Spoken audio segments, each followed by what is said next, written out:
What I soon learned was that is not what was going to happen, and I was pretty dumb to even buy this house, and let me tell you why.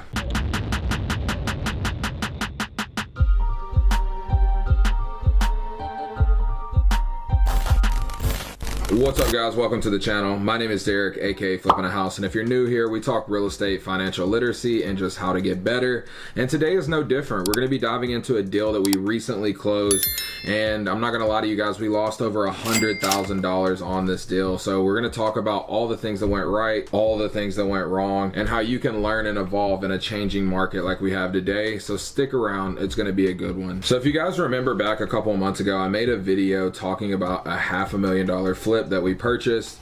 If you haven't already, go check out the video, but I basically break down how we bought this deal, why we bought this deal, and a couple things that I want to review to catch you guys up to speed on what happened with the deal and how things went so left that we ended up losing a significant amount of money on this deal, along with time and so many other things. But let's get into it. Now, if you guys remember where the market was back in April, things were really good, interest rates were really low, and people were making a lot of money.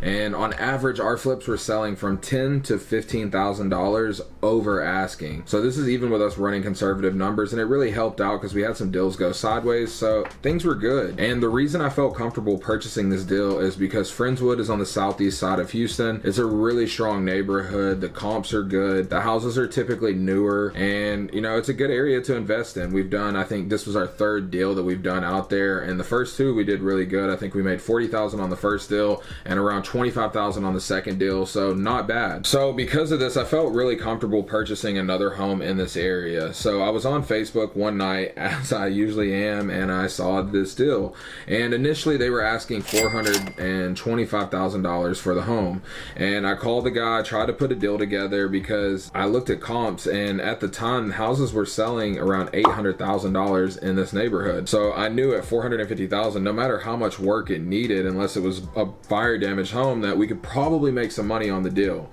It was over $400,000 in equity. We'll figure it out. So I reached out to the guy, and the next day he got back to me basically after we discussed things that night. Now, initially when we spoke that night, he was asking $425,000 for the home, and I was good to go at that number, but he wanted to wait to make a decision due to all the interest that he got because he posted it in a Facebook group. So the next day he called me back. We were at $450,000. Now, no, this is sight unseen, and everybody was making their offers in the same way. There was a person still living in the home, and they were going to be leaving soon, but it was hard to do showing, so they were trying to do it sight unseen. Now, once again, because we had over $400,000 in equity, I thought that that was fine. I still fought him a little bit because you don't want to overly agree, and we almost agreed, and once again, he needed to talk to his partner. Once he talked to his partner, he called me back and said that they received higher offers in the $460,000 to $470,000 range. Now, I knew my max cutoff, or max allowable offer as we like to call it in real estate, was $500,000. And long story short, after a lot of negotiating and him looking up some of my social media and everything, we ended up agreeing on the $500,000 number, and he even wanted me to pay more, but that was my cutoff, so that's what I felt comfortable with. We moved forward and I bought the home. Now note, like I said, homes were selling around $800,000, and some were even selling up to $850,000, $875,000 at the time.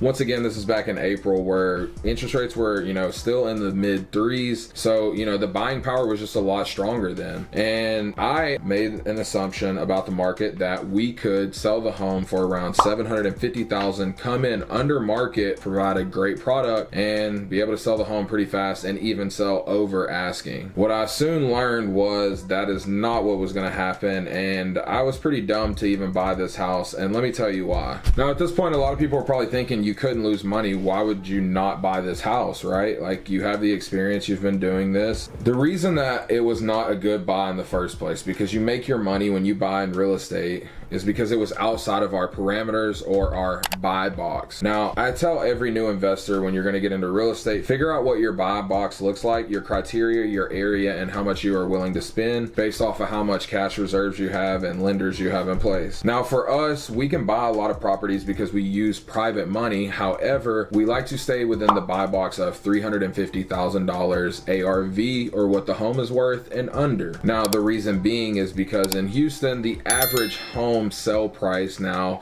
is around 350 to 400,000. So the idea is that if we stay under that number, our homes will always sell. And it's been a proven method that has worked up until this home. But once again, I said we purchased the home for $500,000, and this was a big mistake on my part. Now, once we purchased the home, the rehab was pretty simple, as in, yes, it was a big home. The house was 4,300 square feet, but the reason that the homeowner was selling was because the home had flooded before, and basically they had replaced all the drywall, done all the remediation, but they didn't have the money to finish the home, nor did they care to, which is why we stepped in. Now, I share this with you guys because a lot of the work had been done, but we did not update the fixtures. But we went through the rehab, we finished the home, it looked great. We did all new cabinets, we updated the bathrooms, like the normal stuff that we would do on a $300,000 to $350,000 home. Now, I note that because I've never done a high priced home, the things that I didn't realize were the fixtures and the finishes and certain things that buyers look for when they're spending, you know, close to $1 million on a home that I just didn't realize or even think about. I was so tied up in the numbers and, you know, making potentially $200,000 to $300,000 that I didn't even care. Right? I did the simplest thing. The market was good, and it really came around in the end to bite me in the ass, and here's how. So after the construction, it took about a month and a half, and we listed the home, and we had a lot of interest initially, right? This was like mid-July, and the market was still pretty decent, but rates were rising, but we didn't really think too much about it as we were getting offers, and we even went under contract a couple times, but the deal didn't end up going through completely, whether it fell out of option or even after we signed the contract, they found a better house. It's just things were a lot different then, and the market was so competitive, and you know, it is what it is. Now, as we started to go into August, the home wasn't really selling after those first initial contacts, so I started to look at a couple of our flips that weren't really selling and make some changes as we had some extra money, and I just really wanted to get these homes sold, because the thing that you guys have to realize is when you're flipping high-end homes or homes in general is you have an interest payment every month, and we had a $600,000 loan on this home, meaning that we had a loan amount due every month of $6,000. Now note, we're about 3.5 to 4 going into 4 months on this project, and things are really starting to add up. I mean, 6,000 times 4, that's 24,000, right, already in just holding costs. That's not including closing costs. When you go to sell a home, you have a commission, and on higher end homes, that commission is a lot higher. Even if it's just 3% on a $600,000, $700,000, $800,000 home, that's, you know, $20,000, $30,000, $40,000 depending on what the commission split is. Now, I say all these things once again because they're all minor things that really just led into a bigger problem, right? We have the high commissions, the home isn't selling, I'm now spending more money into it, we're doing more construction which takes longer, and it all equates to longer holding costs and more money. Time is money in real estate, and this is one of those situations where I had a Miss Pac-Man basically on my back chomping up everything in the way. So as time goes by, basically the market has shifted completely. As of today, rates are touching 8 to 9%, which is absurd. I mean, in the same year where we had absolute lows of 2% that we'll probably never see again in my life, we also have highs of 8 and 9% on conventional 30-year mortgage loans. So it's really crazy right now, but it, you know, it's just an adapting market. You have to adapt with it. Something that I heard early on in my journey in real estate was that if you're going to take a loss, take it as fast as possible, because it's only going to get worse, the problem's only going to get bigger, and it's only going to cost you more money. And this was one of those situations where with all the other flips that we have going on, it was best to just get rid of the problem child, and that's exactly what I did. So initially we had listed the home at $750,000, and after a little interest and we went in and we updated some of the fixtures and the finishes, we decided to relist at $725,000. And basically, as you guys can see, I'm working down on the number, and my profit is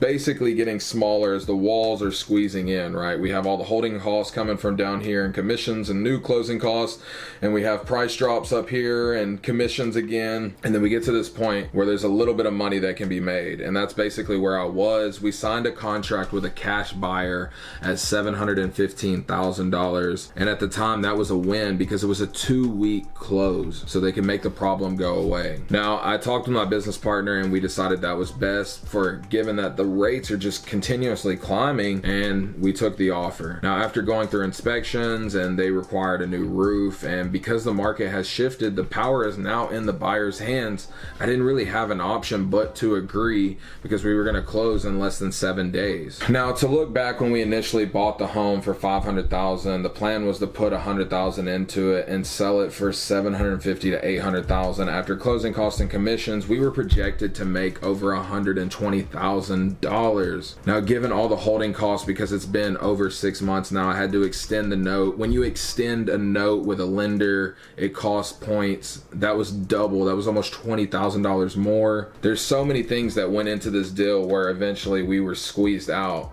And I actually had to bring $20,000 to closing on top of the $18,000 that I already had out of pocket, for a total loss that I actually received of $38,000. Now think about that. This was a deal that was supposed to be $125,000 plus profit, and we ended up losing $38,000. And I say this because this is the reality of the market that we are in. Things are changing. Real estate is always evolving. You have to constantly move and maneuver and figure out what's working in today's times. I know the last 2 years have been crazy, and we've seen times like we've never seen before in real estate, but it's gonna make some of us the best investors. And I think over the next year, a lot of people are going to get pushed out of the market, people that are over leveraged. Luckily, we have a business where I'm still making money. We just closed a deal today where we made over $35,000, but we're also taking losses as well. And that's the reality of it. I want to share this with you guys so you can see the ups and the downs and the reality of what real estate truly is. I just want to show you guys the reality of real estate, right? It's not all unicorns and rainbows, but we make some money, we lose some money, we learn, and we become better investors. So